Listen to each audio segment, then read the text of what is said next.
বিসমিল্লাহির রহমানির রহিম। ভাই ও বোনেরা, যে যেখান থেকে আমাকে দেখছেন এবং শুনছেন, আপনাদের সবাইকে আমার সালাম, আসসালামু আলাইকুম। আশা করি আপনারা ভালো আছেন, আমিও ভালো আছি। UK property gossip by Tasmina YouTube চ্যানেলের পক্ষ থেকে জানাই শুভেচ্ছা। আজ জানুয়ারি মাসের 16 তারিখ, বৃহস্পতিবার 2025। এই মুহূর্তে লন্ডনের তাপমাত্রা আছে 7 ডিগ্রি সেলসিয়াস। আজ বাংলাদেশের বিভিন্ন পত্রিকাগুলোতে যে খবরটি শিরোনাম হয়েছে সেটা হলো যে লুৎফুজ্জামান বাবর তিনি আজ মুক্তি পেয়েছেন। লন্ডন সময় সকাল 8টা, বাংলাদেশ সময় দুপুর 2টার দিকে তিনি কেরানীগঞ্জের কেন্দ্রীয় কারাগার থেকে মুক্ত হয়েছেন। জেলখানার বাহিরে হাজার হাজার বাবর সমর্থকরা ভিড় জমিয়ে আছে এবং দেখা গেছে যে বাংলাদেশ জাতীয়তাবাদী দলের এই নেতা লুৎফুজ্জামান বাবর, যিনি বাংলাদেশের নেত্রকোনা 4 আসনের সাবেক সংসদ সদস্য এবং বাংলাদেশের সাবেক স্বরাষ্ট্র প্রতিমন্ত্রীর দায়িত্বে ছিলেন, তিনি আজ মুক্ত হয়েছেন। দীর্ঘ 17 বছর, একটানা দীর্ঘ 17 বছর তিনি এই জেল জীবনের পর আজ মুক্ত হলেন। সুন্দর আকাশ বাতাস, প্রকৃতি, পৃথিবী তিনি আজ অন্যভাবে উপলব্ধি করছেন। যে মানুষটা এই দীর্ঘ 17 বছর জেলে কাটিয়েছে, তার জীবনের মূল্যবান সময়গুলো, শ্রেষ্ঠ সময়গুলো অনুমান করা যায় যে জেলেই শেষ হয়ে গেছে। তো আল্লাহ কিনা পারে, 10 ট্রাক অস্ত্র মামলায় তিনি এই জেল খাটলেন। তার সাথে আরও অনেকেই আজ খালাস হয়েছেন, মুক্ত হয়েছেন জেল জীবন থেকে। লুৎফুজ্জামান বাবর, ওনার জন্য দোয়া রইল। তিনি শারীরিকভাবে বেশ অসুস্থ, তার কিডনি জনিত সমস্যা হয়েছে, ডায়াবেটিক্স হয়েছে, হাই প্রেশার, তারপর হচ্ছে আরও অন্যান্য রোগ হয়েছে। তার সুস্থতা কামনা করছি। বিএনপি যখন ক্ষমতায় ছিল তখন এই লুৎফুজ্জামান বাবরের যে চেহারা চোখের সামনে ভেসে উঠে, মাথার চুলগুলো খাড়া খাড়া, স্পাইক চুল বলে, তারপর হচ্ছে তার পরনে কোট, টাই ইত্যাদি ইত্যাদি।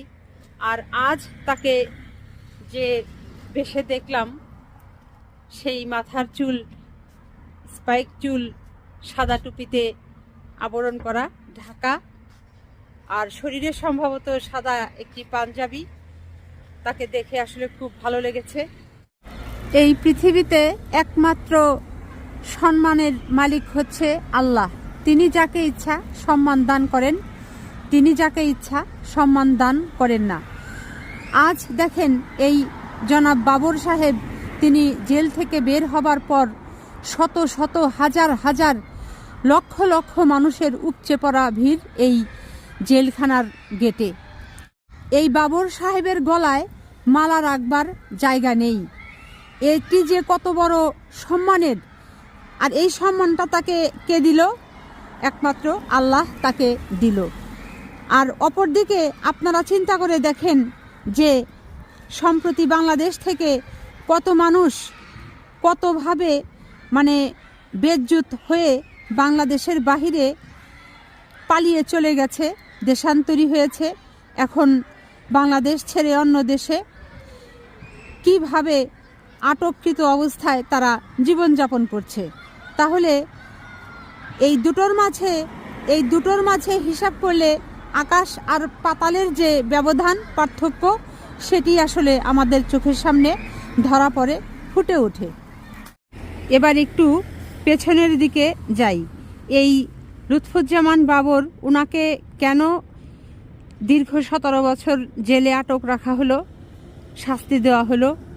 কারণ হলো উনি নাকি 10 ট্রাক অস্ত্র অবৈধভাবে বাংলাদেশের যে পানিপথ আছে বঙ্গোপসাগর দিয়ে কর্ণফুলী নদীতে এনে 10টি ট্রাকে করে এই অবৈধ অস্ত্রগুলো খালাস করেছিলেন।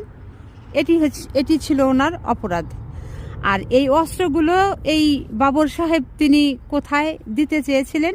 তিনি নাকি ভারতের উত্তর পূর্বাঞ্চলে যে 7 সিস্টার্স আছে, United liberation front of Assam, সংক্ষেপে বলে উলফা, যেটি ভারতের নিষিদ্ধ একটি দল, এদেরকে নাকি দিতে চেয়েছিল।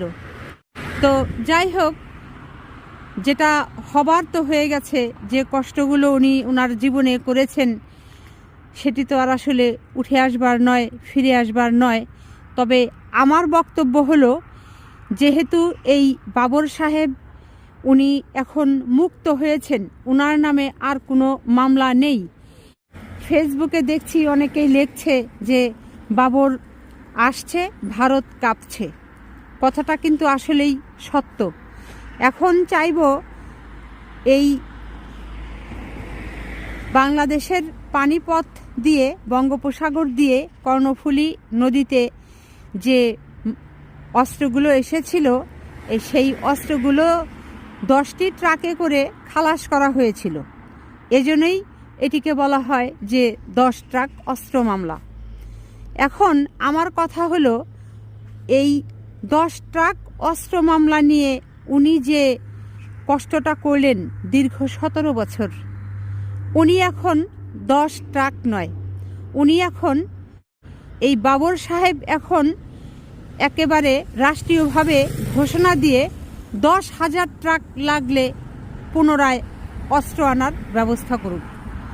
কারণ হচ্ছে, এই শেখ হাসিনা দেখুক, শেখ হাসিনার বন্ধু ভারত দেখুক যে এই বাবর সাহেবের কি ক্ষমতা আছে, উনি কি পারেন। বাংলাদেশের প্রয়োজনে যদি 10 ট্রাক কেন, 10,000 ট্রাক এখন আনতে হয় অস্ত্র, কাউকে যদি সাহায্য সহযোগিতা করতে হয়, সেটি এই বাবর সাহেব করুক, করে দেখিয়ে দিক, একেবারে চোখে আঙ্গুল দিয়ে ওই শেখ হাসিনাকে দেখিয়ে দিক, ভারতকে দেখিয়ে দিক। বাংলাদেশের জনগণ, আপনারা জানেন যে এই ভারতের 7 সিস্টার্স নিয়ে অনেক ঝামেলা হচ্ছে। এই 7 সিস্টার্সের ভেতরে যে প্রদেশগুলো আছে, বিশেষ করে এই অরুণাচল প্রদেশ, মেঘালয় প্রদেশ, তারপর আসাম, মিজোরাম, ত্রিপুরা, মণিপুর, এই প্রদেশগুলোতে যারা বসবাস করে, এ সকল প্রদেশের লোকজনদের দেখা গেছে যে তারা প্রায়ই আন্দোলন করে। কেন আন্দোলন করে? যে তারা স্বাধীন রাষ্ট্র হিসাবে নিজেদেরকে ঘোষণা দিতে চায়। এখন আপনারাই বলেন, পরাধীনতার নাগপাশে কারা আবদ্ধ থাকতে চায়? কেউই এই পরাধীনতার নাগপাশে আবদ্ধ থাকতে চায় না, সবাই স্বাধীনভাবে থাকতে চায়। তো যে কারণে দেখা গেছে এই ভারতের যে 7 সিস্টার্স যেগুলো প্রদেশ আছে, এই সকল প্রদেশের যারা অধিবাসীরা আছে, তারাও অনেক সময় স্বাধীন রাষ্ট্র হিসাবে তাদের প্রদেশকে ঘোষণা দিতে চান। আর তখনই ভারতের যে সরকার আছে, তারা তাদেরকে বিভিন্ন রকমের অত্যাচার করে, দমন পীড়ন করে, মারধর করে, গ্রেপ্তার করে, আটক করে, গুম করে, খুন করে, ইত্যাদি ইত্যাদি করে। যেহেতু বাংলাদেশ পার্শ্ববর্তী দেশ, তাদের এই ধরনের অত্যাচারগুলো যখন চলে, স্বাভাবিকভাবেই কিন্তু খবরগুলো, চিত্রগুলো বাংলাদেশের মানুষের কাছে চলে আসে। কাজেই সেই প্রদেশের যারা অধিবাসী আছে, লোকজন আছেন, তারাও চাচ্ছেন যে তারা স্বাধীনভাবে তাদের ওই প্রদেশকে রাষ্ট্র হিসাবে ঘোষণা দিতে এবং স্বাধীন রাষ্ট্রের নাগরিক হিসাবে তারা সেখানে বসবাস করতে চাচ্ছেন। তো তাতে তো দোষের কিছু নেই। হোক না স্বাধীন আসাম, হয়ে যাক না ত্রিপুরা স্বাধীন রাষ্ট্র, কিংবা হয়ে যাক না মণিপুর স্বাধীন রাষ্ট্র, তাতে বাধা কোথায়, সমস্যা কোথায়? যাই হোক, আজকের এই ভিডিও আর বেশি বড় করব না। তো জনাব বাবরের জন্য দোয়া রইল, সুস্থ হয়ে উঠুক। পরিবারের সাথে সুন্দর সময় কাটান আপনি। তো আজ এখানেই শেষ করব। সবাই ভালো থাকবেন, সুস্থ থাকবেন এবং আমার জন্য দোয়া করবেন।